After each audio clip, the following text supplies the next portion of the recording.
सदर ठिकाणी पिंपळवाडी येथे आम्ही आल्यानंतर ज्यावेळेस आम्ही पाहणी केली की बिबट्या सदृश प्राण्याचा हल्ला झाला आहे, तर प्रत्यक्ष पाहिल्यानंतर आम्हाला निदर्शनास आलेलं आहे की आपल्या परिसरामध्ये बिबट्याचा वावर आढळून येत आहे.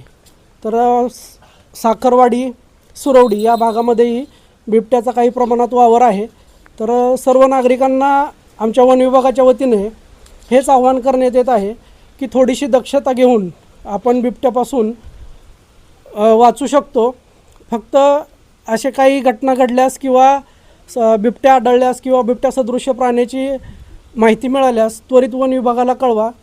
वन विभाग हे आपल्यासाठी 24 तास तत्पर आहे. कोणताही अनर्थ टळू नये यासाठी आम्ही सदैव तत्पर आहोत. तरी नागरिकांना मी असं आवाहन करतो की अशा काही घटना निदर्शनास आल्यात काही न करता सर्वप्रथम वन विभागाला त्वरित कळवा. वन विभागाचे आपले सोबत पाटील साहेब तुम्ही काय सांगाल की लोकांचं म्हणणं की बिबट्याला पिंजरा लावा असं लोक सांगतात?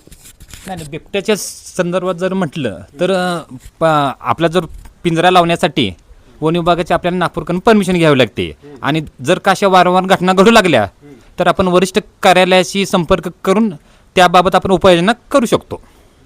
सध्या बिबट्यापासून बचाव करण्यासाठी नागरिकांनी काय दखल घ्यावी? आता बचाव करण्यासाठी नागरिकांनी कसं आहे, आपलं स्वतःची आपली मुलं वगैरे असतात, लहान मुलं असतात, त्यांना बाहेर एकटं दुकटं सोडू नये. किंवा रात्रीच्या वेळेस थोडंसं 2-4 लोकांनी असं एकत्र जायला पाहिजे. सिंगल वगैरे माणसाने जाऊ नये. थोडासा काठीचा आवाज म्हणा किंवा बोलणं मोठ्यानं किंवा गाणी वगैरे लावणं.